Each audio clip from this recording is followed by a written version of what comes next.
गौरी की शादी एक बड़े घर के लड़के यानी कि राजेश के साथ होती है। राजेश की 4 बहनें हैं और सभी अपने भाई पर जान छिड़कती है। अरे पापा, ये राजेश के लिए कैसी छोटी सी हिट की लड़की ब्याह लाए आप?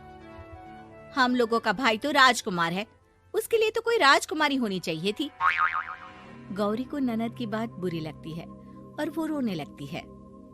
अरे क्यों गला फाड़ रही है? क्या गलत बोल दिया मेरी बेटी ने? इकलौता बेटा है हमारा, समझी? वो तो तेरे ससुर हाँ कराए थे, वरना मैं तो ना करवाती तेरी शादी अपने हीरे जैसे बेटे से।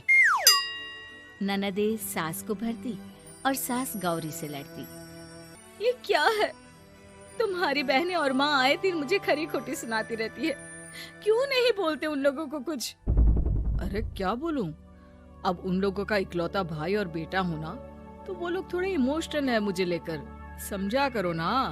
और कौन सा वो लोग रोज आते हैं ससुराल से?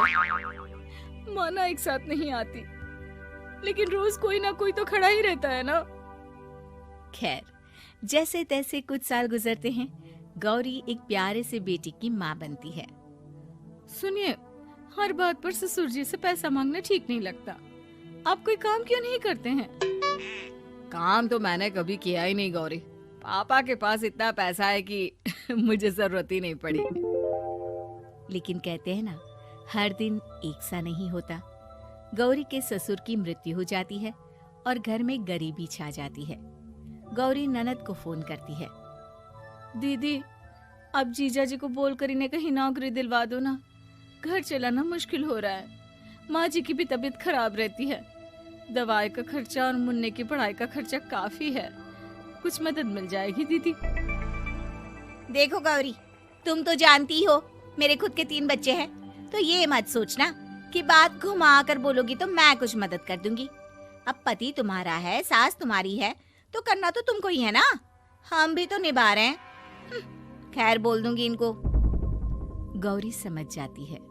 वो दूसरी ननद को फोन करती है, लेकिन वहाँ से भी उसे कुछ ऐसा ही जवाब मिलता है।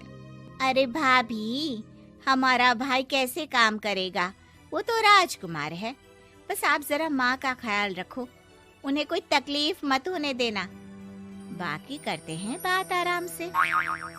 गौरी के सामने संकट आ जाता है कि वो कैसे अपना परिवार चलाए।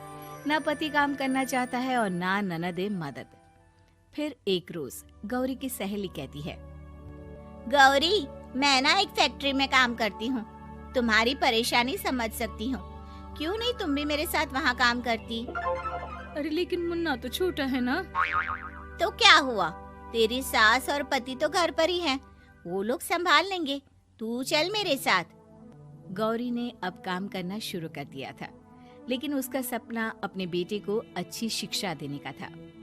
गौरी अपने भाई से कहती है, भाई, आपके बच्चे जिस स्कूल में पढ़ते हैं उस पर मेरे गौरव का भी एडमिशन हो सकता है क्या? अरे कैसे बात कर रही है गौरी? जितना तू कमाती है उतने में तो तेरा घर भी नहीं चलता। तू कहाँ इतने महंगे स्कूल का सपना देख रही है? लेकिन गौरी भी ठान लेती है कि वो किसी न किसी तरह अपने बच्चे को अच्छे स्कूल में पढ़ाएगी। माँ जी, ये मेरे गहने हैं, मैं बेच रही हूँ। गौरव का कल एडमिशन है। अरे वो तो ठीक है गौरी, लेकिन आगे की फीस कैसे मैनेज करेगी? और ज्यादा मेहनत कर लूंगी माँ। गौरव कुछ बन गया तो हम लोगों के सारे दुख दर्द दूर कर देगा। गौरी, हम लोगों ने तुझे गलत समझा, लेकिन तू ही थी जो ये घर लेकर चल रही है, वरना कब की अलग हो जाती। गौरी सास की ओर मुस्कुराकर देखती है। आप भी तो मेरा साथ दे रही है ना। अरे कभी खाने में अंडा या मुर्गा भी खिला दिया करो, क्या रोज रोज पत्ता खिलाती रहती हो? अरे शर्म तो आती नहीं, सारा दिन बहू काम करके पैसे लाती है, खुद तो कुछ करता नहीं, ऊपर से मुर्गा खाना है इसको। गौरी अपना घर चलाने के लिए तो पर्याप्त पैसे कमा लेती है, लेकिन बेटे के महंगे स्कूल, कोचिंग और उसकी डिमांड पूरी करने के लिए उसे लोगों से पैसे उधार लेने पड़ते। माँ, मुझे जूडो कराटे की ड्रेस चाहिए, मैं घर के कपड़ों में क्लास नहीं अटेंड करूँगा। और क्या, बिल्कुल, घर की भी कोई ड्रेस होती है क्या? मैं कल ही ला दूंगी। हाँ बच्चा, तू बस मन लगाकर पढ़ाई किया कर। उसके जाने के बाद कहाँ से लाएगी पैसे ड्रेस के? माँ वो पास वाली चाची से कुछ पैसे उधार लूंगी। अरे सभी से तो उधार ले चुकी है तू। कर्जा इतना चढ़ा लिया है कि पूरा जीवन भी कमाएगी तो उतार नहीं पाएगी। अरे माँ जी, गौरव कुछ बन जाए तो मुझे कमाने की क्या जरूरत, फिर तो मैं बस रानी बनकर राज करूंगी। एक दिन गौरव कहता है, माँ मेरी नौकरी लग गई है, वो भी अच्छे पैसों में। अब हम लोगों के बुरे और दुख के दिन जल्दी खत्म हो जाएंगे। गौरी की खुशी का ठिकाना नहीं होता। वो सास की फोटो के सामने हाथ जोड़ती है कि उसका पति उसे कहता है, देखा गौरी, तेरी तपस्या खत्म हुई। इतने सालों से जो तू फैक्ट्री में नौकरी कर रही है, अब तू आराम कर सकती है। अरे नहीं नहीं, अभी तो नौकरी लगी है, कुछ दिन कुछ पैसे कमा तो लेने दो। कुछ महीनों बाद गौरी की ननद गौरव के लिए रिश्ता लेकर आती है। अरे भाभी, वो मैं ना रिश्ता लेकर आई थी गौरव के लिए। सुना अच्छा कमा रहा है, क्यों? देखा मेरी बहन कितनी अच्छी है, कितना सोचती है हम लोगों के लिए।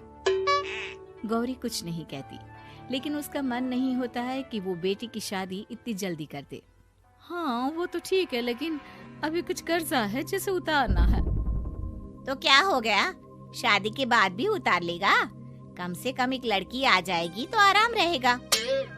गौरी लोगों के प्रेशर में आकर बेटे की शादी कर देती है और शादी के बाद एक दिन जब अपनी फैक्ट्री में जाती है। मैनेजर साहब, कैसे इस फैक्ट्री में 22 साल काम कर लिया पता ही नहीं चला। अब तो बेटा सेटल हो चुका है, नौकरी की जरूरत नहीं है। लेकिन आप सभी का शुक्रिया। गौरी बहन, बहुत मेहनत की तुमने जीवन में, अब भगवान कोई मुश्किल ना दे। गौरी घर आती है, लेकिन दरवाजे के बाहर से ही उसे बहू और बेटे की आवाज सुनाई देती है। क्या है, तुम्हारी माँ ने तो सोचा भी नहीं कि जो कर्जा वो ले रही है खुद की अय्याशी के लिए, वो हम लोग क्यों भरे? उनका कर्जा है वो देखे। हाँ लेकिन क्या करूं, माँ को छोड़कर रह भी तो नहीं सकता ना। अरे रह नहीं सकते तो क्या करोगी? पूरी जिंदगी उनका कर्जा चुकाते रहोगे? कल को हमारी भी फैमिली बढ़ेगी, कैसे मैनेज करेंगे? मैं नहीं जानती, साफ साफ बोल दो पैसे नहीं है फालतू के। जिसका कर्जा है वही निपटाए। गौरी बेटे बहू की बात सुनकर स्तब्ध रह जाती है और अंदर न आकर वहाँ से सीधे फैक्ट्री जाती है। मैनेजर साहब, मैं सोच रही थी कि इतनी जल्दी नौकरी नहीं छोड़नी चाहिए, जब तक हिम्मत है तो कर लेते हैं। वो मेरा इस्तीफा ना वापस कर दीजिए। ये बोलकर गौरी की आंख लाल हो जाती है। मैनेजर समझ जाता है कि गौरी की उम्मीद टूट चुकी है। वो उसके हाथ में इस्तीफा रखकर कहता है, कर्जा माँ का है तो माँ ही चुकाएगी। माँ का कर्जा आज तक क्या कोई चुका